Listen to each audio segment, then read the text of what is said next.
Hello కానమూకు కథావచనం మోహనవచనం పరిజ్ఞాన హితభాండం నిత్య చదువరి శ్రోతలకు ఆహ్వానం నమస్కారం. చదవదగునెవరు రాసిన తదుపరి చదివిన వెంటనే మరువక పలువురికి వినిపింపబూనిన అది ఏ పరిజ్ఞాన హితభాండమవు పో మహిళ మోహనవచనమై విరాజిల్లు. పరిజ్ఞాన హితభాండం లక్ష్యం ప్రతివారీ సమాచార హక్కు ఆస్ఫూర్తితోనే ఇప్పుడు ఎన్ లలిత ప్రసాద్ విశ్లేషణాంశంగా జనాభా పెరుగుదల అవసరమా అనర్థమా అనేటువంటి అంశాన్ని మన కానమూకు కథావచన శ్రోతలకు అవగాహన నిమిత్తం వినిపిస్తున్నాను. వినండి. జనాభా పెరుగుదల అవసరమా అనర్థమా? ఇక వినండి. ప్రపంచంలో అత్యధిక జనాభా కలిగిన దేశం మనది. జనసంఖ్యలో పెరుగుదలను నియంత్రించేందుకు 70 ఏళ్లుగా అన్ని ప్రభుత్వాలు ప్రత్యేక కార్యక్రమాలు నిర్వహిస్తూ వచ్చాయి. అయితే ఇటీవలి కాలంలో జనాభా పెరుగుదలను ప్రోత్సహించాలనే వాదనలు గట్టిగా వినిపిస్తున్నాయి. మరి ప్రస్తుత పరిస్థితుల్లో జనాభా పెరుగుదల అవసరమేనా అనర్థమా అనేది చర్చనీయాంశం. జనాభా భారమా లాభమా పరిశీలిస్తే జపాన్, ఇటలీ, దక్షిణ కొరియా ఇటువంటి దేశాల్లో సంతానోత్పత్తి రేటు తగ్గిపోవటంతో వృద్ధుల సంఖ్య పెరిగింది. ఫలితంగా యువ కార్మిక శక్తి తగ్గి ఆర్థిక వ్యవస్థపై ప్రభావం పడుతుంది. తక్కువ జనన రేటు వల్ల భవిష్యత్తులో ఉద్యోగులు తగ్గిపోతారు. దాంతో ఉత్పాదకత పడిపోతుంది. పన్నుల ఆదాయము తగ్గోసుకుపోయింది. దీన్ని నివారించడానికి జనాభా పెంపు అవసరం అనే వాదనలు ఉన్నాయి. అధిక జనాభా పరిశ్రమలకు, సేవా రంగానికి మానవ వనరులను అందిస్తుంది. తద్వారా కార్మిక శక్తి పెరుగుతుంది. జనాభా పెరిగితే మార్కెట్ విస్తరిస్తుంది. ఉత్పత్తులు, సేవలకు డిమాండు అధికమవుతుంది. యువత ఎక్కువగా ఉంటే వృద్ధులను చూసుకునే సామర్థ్యం పెరుగుతుంది. లేకపోతే యువతపై ఆధారపడే వృద్ధుల సంఖ్య పెరిగి పరిస్థితి అసమతుల్యంగా మారుతుంది. ఉదాహరణకు ఆంధ్రప్రదేశ్లో సంతానోత్పత్తి రేటు టీఎఫ్ఆర్ అంటాం, దాన్ని 1.5% పడిపోయింది. ఇది రీప్లేస్మెంట్ రేట్ 2.1% కంటే తక్కువ. అంటే ప్రతి తరం తనను తాను భర్తీ చేసుకునేంతగా జననాలు ఉండడం లేదు. ఈ పరిస్థితి ఇలాగే కొనసాగితే భవిష్యత్తులో వృద్ధాప్య సమాజంగా మారే ప్రమాదం ఉందనే ఉద్దేశంతో జనాభా పెరుగుదలను ప్రోత్సహించాలని కొందరు అభిప్రాయపడుతున్నారు.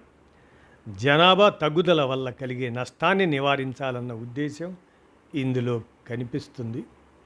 మనం గనక చైనా గుణపాఠాలను నేర్చుకుంటే జనసంఖ్యను పెంచడం వల్ల పూర్తి స్థాయిలో ప్రయోజనాలు కలుగుతాయా అనేది పరిశీలించాల్సిన అంశం. విద్య, ఆరోగ్య, ఉపాధి రంగాలను బలోపేతం చేయకపోతే జనాభా పెంపు దాని వనరులపై మరింత ఒత్తిడి తెస్తుందని నిపుణులు హెచ్చరిస్తున్నారు. పట్టణ, గ్రామీణ అసమానతలు పెరిగే ప్రమాదం ఉంది. దీర్ఘకాలంలో సుస్థిర అభివృద్ధి లేకపోతే ప్రయోజనం ఉండదు. జనాభా పెరగడం వల్ల నీరు, విద్యుత్తు, ఆహారం, నివాసం, భూమి ఇటువంటి వనరులపై ఒత్తిడి పెరుగుతుంది. అధిక జనాభాకు తగిన విద్య, ఆరోగ్య సదుపాయాలు కల్పించడం ప్రభుత్వాలకు సవాలుగా మారుతుంది. ఇప్పటికే గ్రామీణ ప్రాంతాల్లో పాఠశాలలు ఉన్నా ఉపాధ్యాయుల కొరత, సౌకర్యాల లోటు వేధిస్తుంది. జనాభా పెరుగుదలతో విద్యార్థుల సంఖ్య పెరుగుతుంది. కానీ ప్రస్తుత పరిస్థితిని బట్టి చూస్తే అప్పటికి కూడా తరగతి గదులు, బోధనా వనరులు తగినంతగా ఉండవు. నాణ్యమైన విద్య అందించటం మరింత కష్టమవుతుంది. ఇది భవిష్యత్తులో నైపుణ్యాలు లేని కార్మిక శక్తి పెరగటానికి దారితీస్తుంది.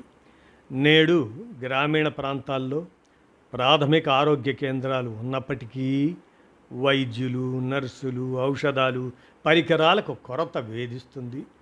జనాభా పెరుగుదలకు సమాంతరంగా మాతా శిశు మరణాలు పెరిగే ప్రమాదమూ ఉంది. పట్టణాల్లో పెద్ద ఆసుపత్రులు జనసందోహంతో నిండిపోతాయి. ఫలితంగా చికిత్సలు ఆలస్యమవుతాయి. ఇది ఆరోగ్య సౌకర్యాల అసమానతలను మరింతగా పెంచుతుంది. ఇప్పటికే గ్రామీణ యువత ఉద్యోగాల కోసం పట్టణాలకు వలస వెళ్తుండటం వల్ల అక్కడ అనధికారిక నివాసాలు ఎక్కువవుతున్నాయి. వలసలతో ఆర్థిక అసమానతలు ఇంకా పెరుగుతాయి. జనాభా పెరుగుదలను ప్రోత్సహించే విషయంలో చైనాను ఉదహరిస్తుంటారు. ఒకే సంతానం విధానంతో అక్కడ జనాభా పెరుగుదల ఆగిపోయింది. ఆర్థిక వ్యవస్థకు అండగా నిలిచే యువత తగ్గిపోయింది. దీంతో తదనంతర కాలంలో చైనా ప్రభుత్వం 2, 3 పిల్లల విధానాల్ని ప్రవేశపెట్టినా ఆశించిన ఫలితాలు దక్కలేదు.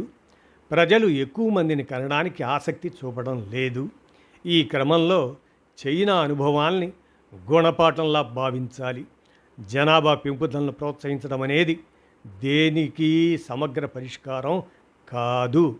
ఇప్పటికే ఆటోమేషన్, ఆర్టిఫిషియల్ ఇంటెలిజెన్స్, రోబోటిక్స్ వల్ల ఉద్యోగాలు తగ్గుతున్న సంగతిని ఇక్కడ గమనంతో ఉంచుకోవాలి. మరి సమతుల దృక్పథం అవసరమా? జనాభా పెరుగుదలను ఆశించడం కన్నా సుస్థిర అభివృద్ధి లక్ష్యాల సాధన దిశగా ప్రయత్నించడం మేలు.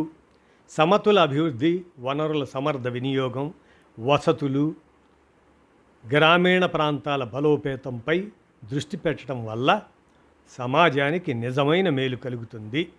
జనాభా పెరుగుదలను ప్రోత్సహించడం అనేది పరస్పర వ్యతిరేక ప్రభావాలకు కారణమయ్యే సున్నితాంశం. అది పెరిగే జనాభా ఒకవైపు సరికొత్త ఆర్థిక అవకాశాలను తీసుకొస్తుంది, మరోవైపు వనరులపై ఒత్తిడిని పెంచుతుంది. వృద్ధాప్య సమాజం నివారణ, ఆర్థిక స్థిరత్వం కోసం జనాభాను ప్రోత్సహించినా కేవలం సంపద వృద్ధి కోసమే ఆ పని చేస్తే దీర్ఘకాలంలో అంతగా లాభించదు. వనరులు పరిమితంగా ఉన్నప్పుడు ఎక్కువ జనాభా సమాజానికి భారంగానే మారుతుంది. వనరుల సమర్థ వినియోగం సమతుల అభివృద్ధిపై ఆధారపడి ఉంటుంది. అందుకని సుస్థిర అభివృద్ధి దృష్టితో తీసుకునే నిర్ణయాలతోనే సమాజానికి నిజమైన ప్రయోజనం కలుగుతుంది అంటారు ఎన్ లలిత ప్రసాద్. ఆయన ఈ అంశాన్ని అందజేసిన మీదట మన కానమూకు కథ వచ్చిన శ్రోతలకు జనాభా పెరుగుదల అవసరమా అనర్థమా అనేటువంటి విశ్లేషణాంశం కింద అవగాహన నిమిత్తం మన కానమూకు కథ వచ్చిన శ్రోతలకు వినిపించాను.